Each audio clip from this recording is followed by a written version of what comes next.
पिछले पाठ में आपने देखा कि किस तरह एक शिकारी के सर के ऊपर एक नाग नागिन को मारने का खून सवार रहता है और वह एक बार उसे नाग से हारने के बाद किस तरह एक जादुई चीज की खोज में निकलता है। अगर अभी तक आपने हमारा पहला पाठ नहीं देखा है तो इस कहानी से पहले उसे जरूर देखें। तो चलिए अब आगे शुरू करते हैं, और चाहे तो इस कहानी के बाद भी आप देख सकते हैं। हमारे चैनल को सब्सक्राइब कीजिए और हमें सपोर्ट कीजिए। धन्यवाद।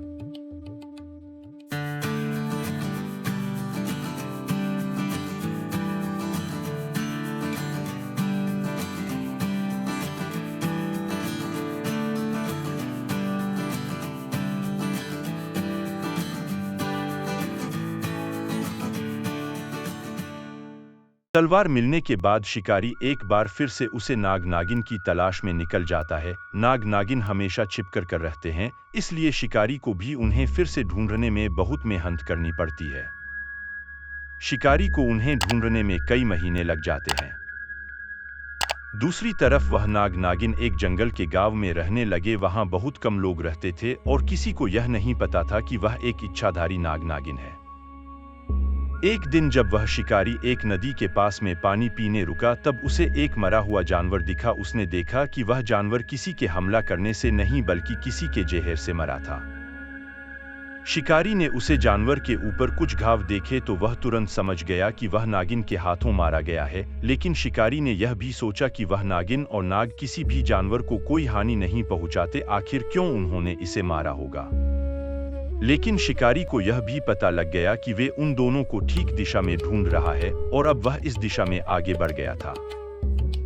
कुछ दूर चलते ही शिकारी एक गांव के अंदर जाता है। वह गांव बहुत ही छोटा और काफी सुनसान रहता है। उस गांव में शिकारी को बहुत ही कम लोग दिखाई दे रहे थे। शिकारी उस गांव के बाहर से ही उसे गांव की निगरानी करता है, क्योंकि वह अंदर जाता तो सबको पता लग जाता कि गांव में एक शिकारी आया है, और यह बात नाग नागिन से भी छुप नहीं पाती।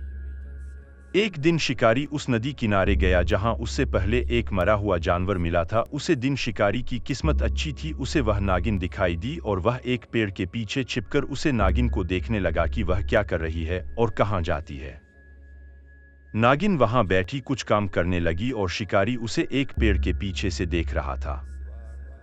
नागिन अपना काम खत्म कर वहां से जाने लगी, तभी शिकारी ने पीछे से आकर उसे आवाज दी। नागिन पीछे घूमती है और वे तुरंत उसे शिकारी को पहचान जाती है। जैसे ही वह अपनी कुछ जादुई शक्तियां इस्तेमाल करने की कोशिश करती है, उससे पहले ही शिकारी उसे नागिन के पेट में वह तलवार घुसा देता है, जिससे तुरंत ही उसे नागिन की मौत हो जाती है। दूसरी तरफ काफी रात हो जाती है और नाग और उसकी बेटी नागिन के नहीं आने पर बहुत घबराए हुए घर पर ही उसका इंतजार करते हैं। अगली सुबह नाग उसे ढूंढने उसे नदी की ओर निकल जाता है। नाग को पता चले बिना उसकी छोटी बेटी भी उसके पीछे चली आती है। नाग जैसे ही उसे नदी के पास पहुंचता है, वह देखता है कि उसकी पत्नी की लाश वहां पर पड़ी हुई है। शिकारी को पता था कि नाग अपनी पत्नी को ढूंढते ढूंढते वहां जरूर आएगा, तो वह पहले ही वहां घात लगाए बैठा था। नाग अपनी पत्नी को देखकर रोने लगता है। तभी पीछे से शिकारी आता है और जैसे उसने उसकी पत्नी को मारा था, वह वैसे ही उसे मार देता है। शिकारी उन दोनों को मारकर बहुत खुश होता है, लेकिन उसे वक्त उन दोनों की बेटी आ जाती है, जो कि उसे शिकारी को खुश देखकर बहुत ही गुस्सा होती है। शिकारी की तस्वीर उसकी आंखों में छप जाती है। इन सभी बातों को काफी समय हो जाता है। शिकारी ने आखिरकार उन दोनों को मारकर दुनिया में अपना नाम बना ही लिया। शिकारी अब बहुत ही अमीर आदमी हो गया था। दूसरी तरफ शिकारी की एक बीवी भी थी, जो कि एक बड़े से घर में बिल्कुल अकेले रहती थी। उसे बहुत अकेलापन महसूस होता था।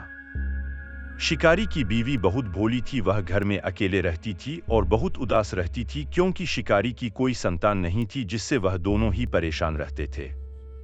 तो दोस्तों, आपको क्या लगता है कि कहानी खत्म हो गई? कहानी अभी बाकी है। मेरे दोस्त, तो बने रहिएगा हमारे साथ और देखते रहिए हमारा चैनल। दोस्तों, जैसा कि हमने देखा है कि कई लोग हमारा चैनल सब्सक्राइब नहीं करते हैं। देखिए, प्लीज हमारा चैनल सब्सक्राइब कीजिए, इससे हमें मोटिवेशन मिलता है और हम आपके लिए और भी अच्छी कहानी लेकर आएंगे। हमें कमेंट करके जरूर बताइए कि आपको हमारी कहानियों में क्या कमी लगती है और क्या अच्छा लगता है। प्लीज हमें सब्सक्राइब कीजिए और जल्दी इस कहानी का अगला पार्ट आएगा। बहुत बहुत धन्यवाद।